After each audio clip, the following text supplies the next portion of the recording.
antennas that are separated by a large distance. We also need other instruments to make SWOT work. We have a radar altimeter, which is a more traditional kind of altimeter, gives us precise but very small strip maps. We have a microwave radiometer that's used to correct the altimeter measurement in terms of the water vapor as the signal is going through the Earth's atmosphere. And we also need a set of instrumentation that tells us a very accurate position of the spacecraft in space itself. We have a GPS receiver that you don't see here, it's inside. We have a DORIS system, and we have the laser retroreflector array. And can you let us know how SWOT will communicate? Data, first of all, 1 terabyte of science data every day that has to be downlinked and then processed into products. The key to being able to do that, of course, is we have a very large recorder, memory recorder inside the module here, but then getting it out is the job of this antenna system. That's the X-band antenna system that's downlinking at 600 megabit per second. And we also have an S-band system that's more for command and control and basic mission operations. We obviously can't take a SWOT like this in space. How will it fold and unfold after launch? So the whole system is, of course, needs to be compact. It's folded off to the side of the payload module that you see here, and it basically deploys in 3 phases. One that's first coming up, and then moving out, and then the antennas finally deploying on the side themselves, and then the whole system is locked in place. It's a very interesting explanation. Thank you so much, Parag. Of course, happy to do that. Time to check in with the launch team at the Mission Director Center to see how the countdown is progressing. Megan and Denton, how are we looking? So we are T-minus 21 minutes and 59 seconds and counting until liftoff, and fueling of the SpaceX Falcon 9 continues, right, Denton? Yep, it's continuing. It's progressing just fine. Everything is moving along as it should. Great news. So the U.S. Space Force, we know, is responsible for the range, making sure it's safe to fly our intended trajectory. Any concerns there? No, actually. The range is green right now. Weather's looking good. All of the assets in the correct configuration. And so we're all completely green right now. Talk to me about trajectories. That it's not an easy task to design one, right? That's where a lot of the real rocket science is to design a trajectory. It's basically you're trying to get from the launch pad to a point in space.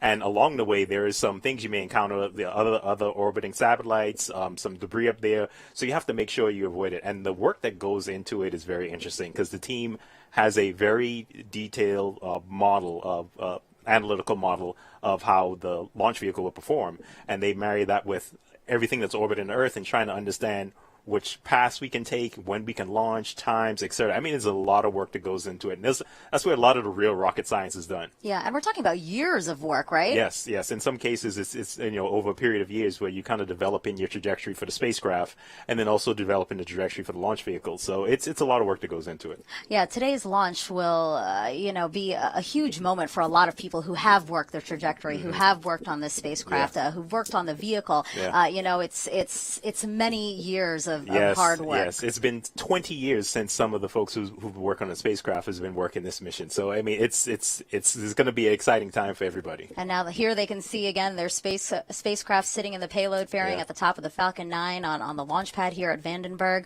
The Space Force also monitors the weather for us. And again, let's take a look at the weather graphic we have prepared for you guys. The launch weather officer reporting 100% go for launch. Amazing. Yes, it's very rare to see that, but we're happy to have it. Absolutely. And speaking of seeing, it seems like we are going to see the launch today, right? Visibility is looking amazing. Not the typical fog we usually see here. Yeah, it's usually foggy here, but we're in for a treat because we actually got some clear day today, so we can actually see the launch vehicle. Yeah, and then here we see some of the venting we were talking about. We have to vent, right, to maintain the right kind of pressure. That is correct. I mean, and you'll see this as a normal part of it. You'll see it kind of cycling on and off throughout the count, just maintaining the appropriate pressure within the tanks. And this is venting of liquid oxygen, right? That is correct. Okay. All right, so everything is looking good. Can't wait to see this launch as we were talking about. So we'll send it back to you, Raquel and Nadia. All right, thank you so much, Megan and Denton. Joining us now on the West Coast is Janet Petro, the Center Director for Kennedy Space Center on the East Coast in Florida. Thank you for joining us today, Janet. Thank you, Raquel. Happy to be here. Great. Now, most launches take place at Kennedy, but sometimes, like today, we launch from Vandenberg. And why is that?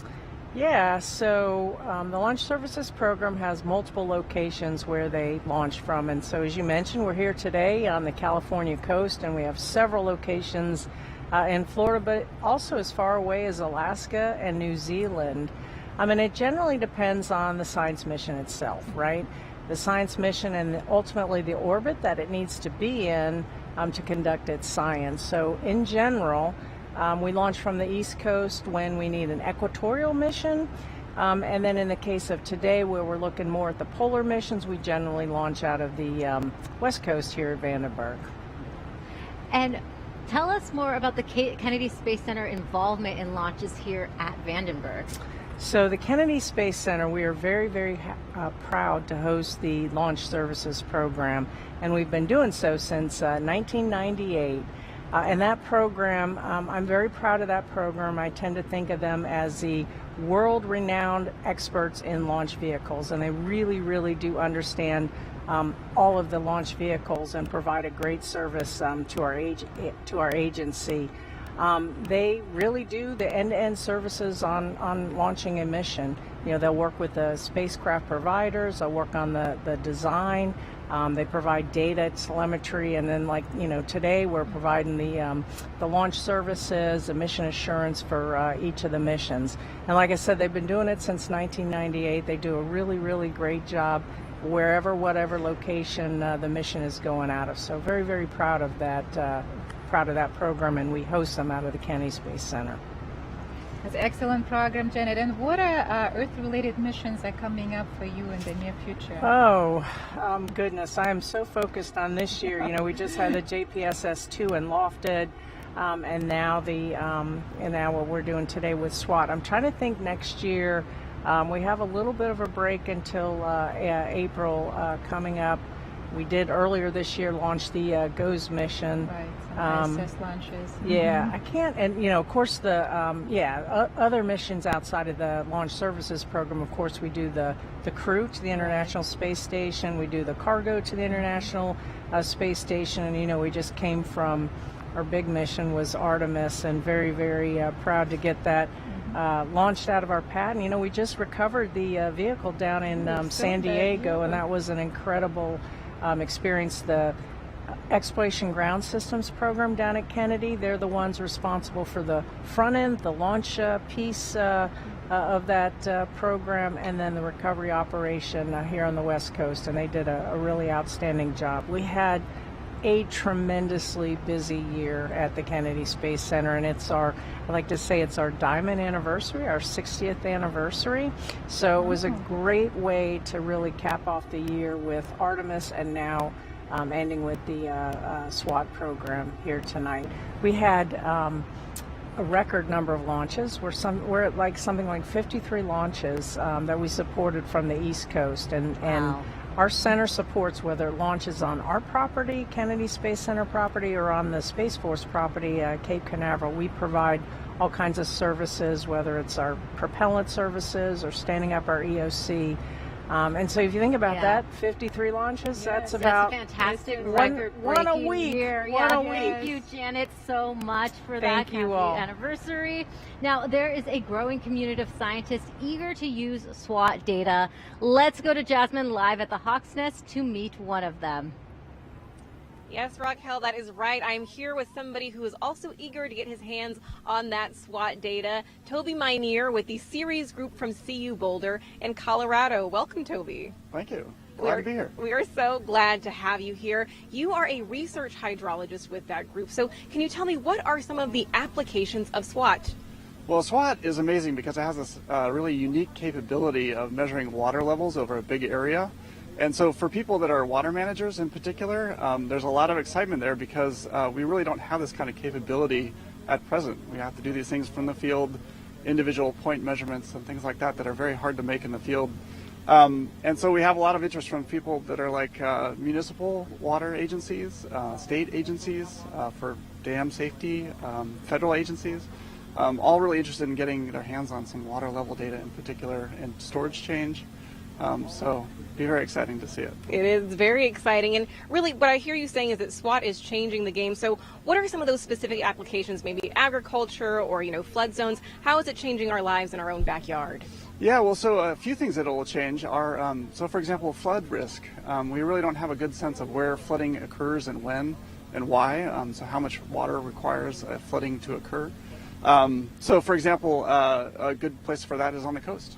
We don't really have very many gauges along the coast at the freshwater and saltwater interface. And so, yeah, I think we'll see a lot of changes there, a lot of changes inland for lakes and wetlands too.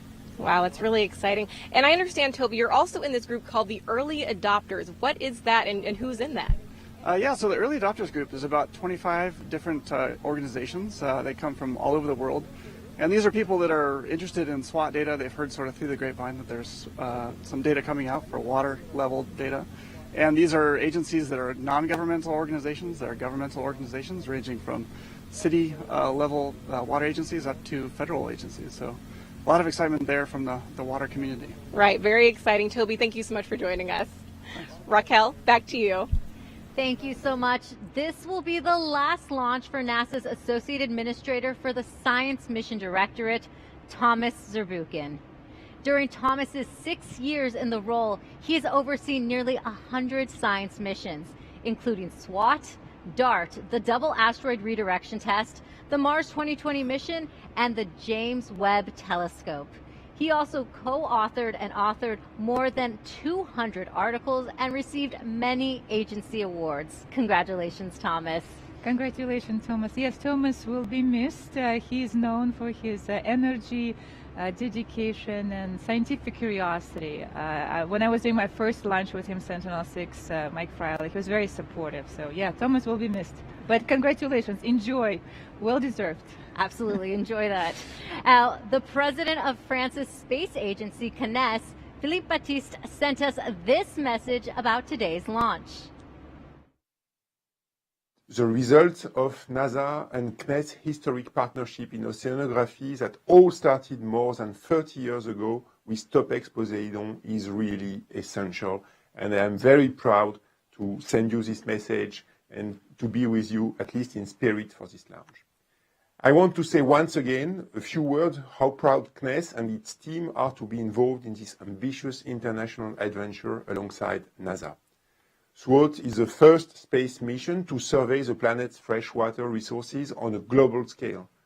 The water elevation of lakes and water courses, the discharge of rivers, and the fine dynamics of the oceans are all vital data that are going to help us better adapt to climate change. In this respect, SWOT truly marks a revolution for space hydrology, and we are proud to be embarking on this endeavor with the French community of scientists, of users, and of course with our industry. I wish you a successful launch, and go SWOT, go! Go SWOT! Climate change is a topic front and center for everyone, including NASA. Joining us now is NASA's Sandra Conley. Thank you for joining us, Sandra. Thank you for having me. Now, as a leader in science, what does it mean to be part of this mission? Oh man, this is such an exciting mission. You know, it's unprecedented in many ways. It's going to be the mission that for the first time ever, we're measuring surface water around the world. Freshwater sources, saltwater sources, how they ebb and flow and move in between each other, how the energy is transferred across those water bodies, and also with the environment. It's really going to help us improve our weather forecasting ability and our climate prediction abilities. It's a real trailblazer. Now, SWOT is a joint mission between NASA and CNES. Climate change knows no boundaries, so why is it important for a mission to be an international collaboration? So, science knows no boundaries, right? So our scientists are from all around the world, and this partnership with CNES is tremendously important. It spans over 30 years on ocean altimetry missions. And that's not even counting other partnerships that we have with CNES to achieve our science. So we're looking forward to many, many more missions together with them. Well, Sandra, as you know, SWOT is the first science team that fully complies with open science requirement. Can you tell us more about NASA's open science paradigm and how do we kick off the year of open science with SWOT? You know, that's a great question.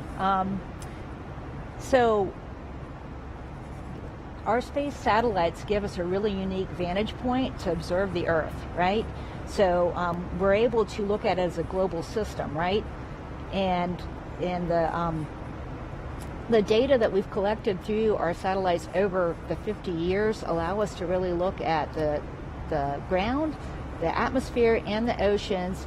And what open science and open data is going to enable us to do is to take that to the next level and give it to the individual user, whether they're decision makers at the local level, at the regional level, or even tribal communities. It's to give that information to people so that they can make informed decisions regardless of their business. You don't need to actually be a scientist or an engineer moving forward to be able to leverage this data and apply it to your day-to-day business.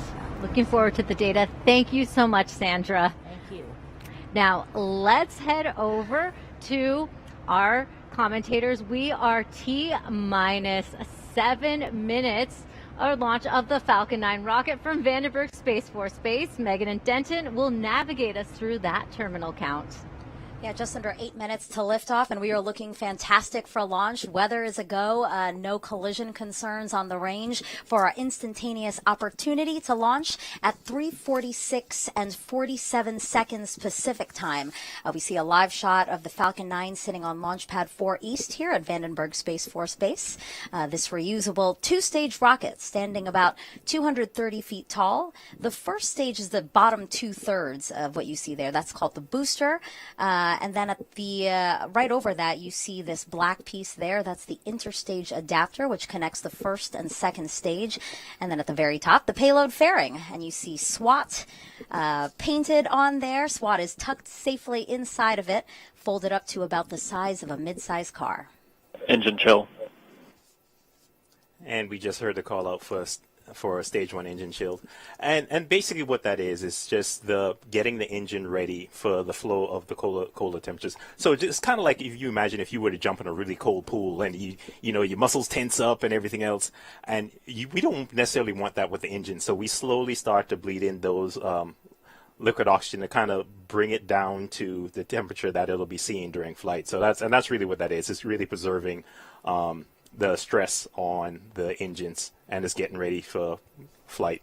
Yeah, that was a great analogy. So, yeah, you made me cold thinking about it. So we see some of that liquid oxygen venting off now, both the first and second stages, right? Yeah, and you're seeing that because the booster is very, very cold because that liquid oxygen is inside there.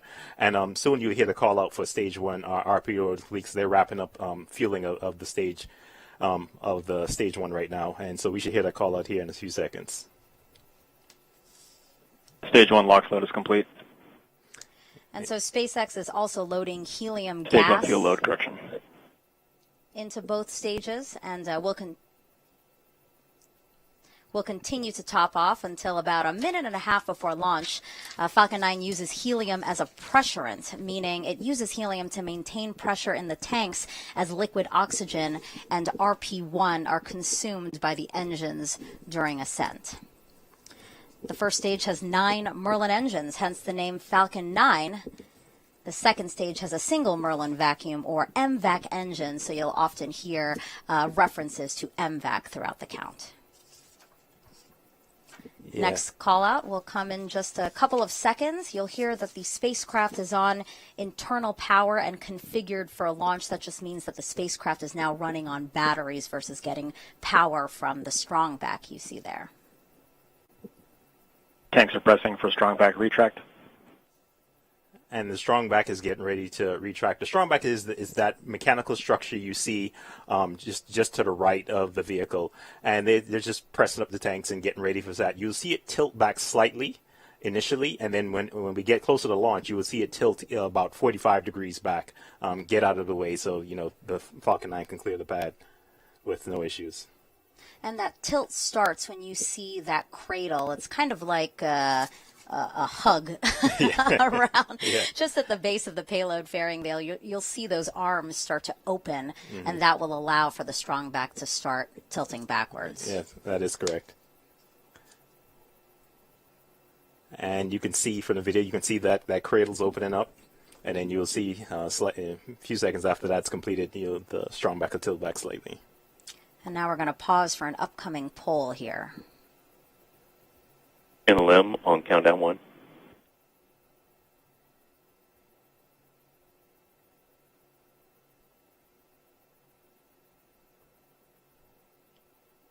NLM copies.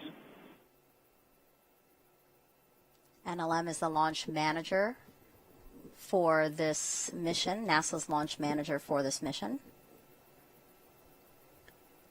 Again, we see that strong back retracting, and you see those connections between the strong back and the rocket. Those are umbilicals, and that's what continues to feed the rocket with liquid, electricity, gases, right up until launch, right? That is correct. And what we're waiting to hear right now is just the SpaceX team confirming with the NASA launch manager that the team is ready to go. And so, LD, NLM, countdown 1. LD, go ahead. NASA is go for SWOT launch. There you go. Perfect news. Stage NASA 1 is launch go load for complete. Stage 1 POGO. Yep, and you heard the team is all good to go. And so right now, Stage 1 LOX load is complete. At this point in time, the Stage 1 is completely filled with fuel. We're just waiting for them to top off the Stage 2 tank.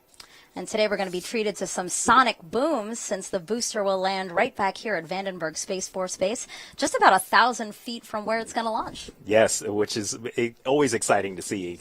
I mean, it's just so fascinating that the booster is going to land basically just very close to where it took off from.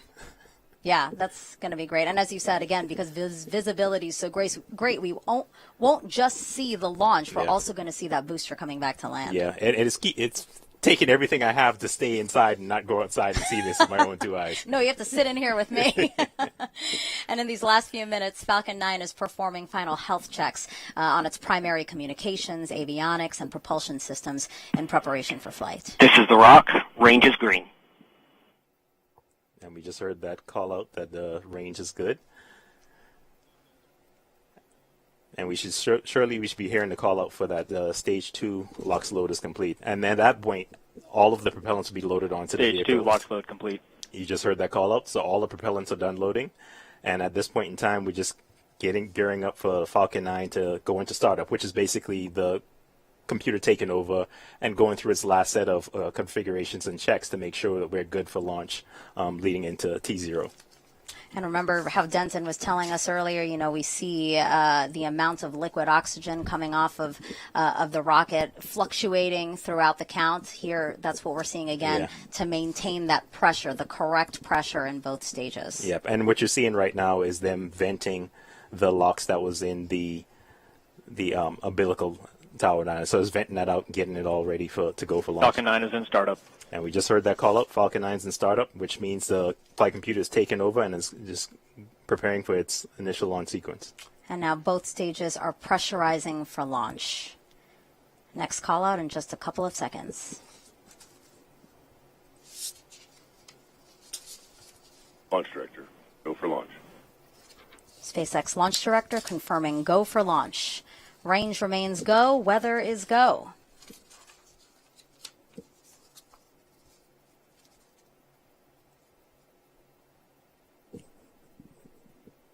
This launch will mark the 101st mission of NASA's Launch Services Program based at Kennedy Space Center. 15 seconds. Here we go. 10. 9, 8, 7, 6, 5, 4, 3, 2, 1. Engine ignition and liftoff. Liftoff of SWOT, our first global survey of Earth's surface water to study how this ever-changing resource affects our climate.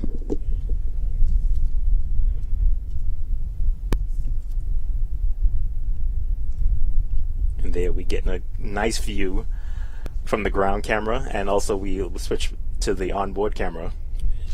Now, Denton, you didn't go outside to see the launch, but now we're feeling it inside here in the Mission Director Center, the rumble all around us from launch. Absolutely.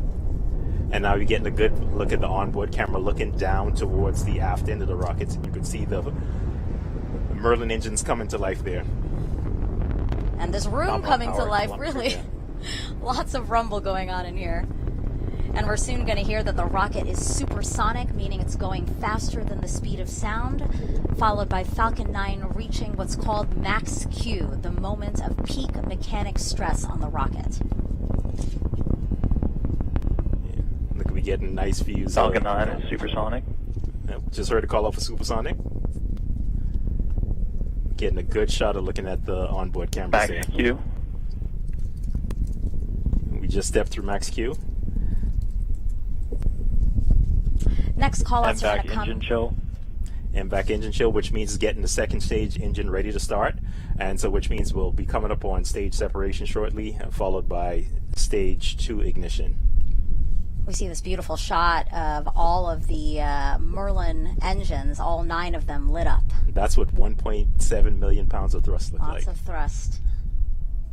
So the next callouts are going to come in quick succession, so let me walk through them really quick. So at T plus 2 minutes and 15 seconds, we're going to have main engine cutoff. That's MECO, meaning the 9 Merlin engines on the first stage are going to shut down. And then a few seconds after that, stage 1 and 2 will separate. Stage 1 will do a flip and do a boost back burn to orient itself back towards Earth for that landing here at the Space Force base. And there we get a good shot of looking at the interstage. Basically, the camera's looking up towards the second stage. Separation confirmed. And there you go. Live video of stage 1 and 2 separating. MVAC ignition. And there's a good look at the MVAC ignition coming, the MVAC engine coming to life. That's great. You are seeing the stage 1 booster do its flip. And now the engine bell of the MVAC engine lit up. This is a camera shot of stage 1 here, again on its way back to Earth. In just a couple of seconds, we're going to see the payload fairing jettison. Fairing separation confirmed.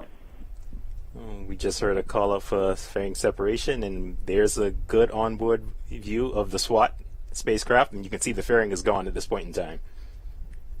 Another camera shot here of the engine on the second stage continuing to carry SWOT to its intended target. We have a couple of camera views of this engine here, so you might see a couple of different angles. Stage 1 shutdown. Yeah, and then you'll see it cycling through the views of the stage 2 engine, and as we get closer to the separation, it'll go back towards the spacecraft. And we just heard a call out for the boost back burn ending on stage 1. Both stages are on nominal trajectories. And that call out was just to say both stage 1 and stage 2 doing what they were expecting them to do. And we're hoping to get a video of stage 1 landing. So sometimes we don't always get it because of it's coming in so fast, and sometimes it's hard to capture it. So occasionally sometimes we don't get it all the way, but we're hoping to get a good video this time. T plus 4 minutes and 10 seconds into the launch of SWOT, and we've had a nominal ascent so far, no issues to report. Again, this is a video of a live shot of the engine on stage 2. SWOT stands for Surface, Water, and Ocean Topography, and this will be the first mission to provide high-definition data on more than 90% of the water on our planet's surface. It's a joint mission between NASA and CNES, France's space agency, with contributions from both the Canadian and UK space agencies. SWOT is the 4th NASA LSP science mission to launch from Vandenberg Space Force Base, and the 6th LSP science mission overall to launch on a Falcon 9, Denton. Yes, and we got a lot more missions coming up on the Falcon. Yeah, to see the partnership really grow for you too. I mean, again, you really worked from SpaceX from the beginning. Yeah, absolutely, and seeing their evolution over the years has been amazing to watch. So coming up, we're going to see the booster begin its entry burn soon, and again, that entry burn is to slow it down as it approaches Earth for the landing here back at the base instead of a drone ship. Yeah, I mean, it's awesome to see it come back to land. As I mentioned before, seeing it landing right very close to where it took off from is awesome. So then how does this work? So again, we're going to have the entry burn that slows it down, and then there's a landing burn, right? Yeah, so you have the boost back burn that kind of gets it back towards the launch pad, and then the entry burn kind of slows it down as it's coming into the atmosphere, and then you have the landing burn that basically puts it down gently on the pad. Mm-hmm. Yeah, SpaceX has become real pros at landing their boosters. Absolutely. And it's becoming routine for them at this point in time, and so this is just a normal course of business for them. Again, we are looking live at stage 2. Stage 1 entry burn. We just heard the call out for stage 1 entry burn. Means it's coming back into the Earth's atmosphere. And there we go. We got a good video of it. Yeah, so you can see those hypersonic grid fins illuminated by the flame from the booster. Stage 1 FTS is safe. You see that the screen went black there. That's because they just shut down the engine. That's correct. Both stages are As on normal planned. trajectories.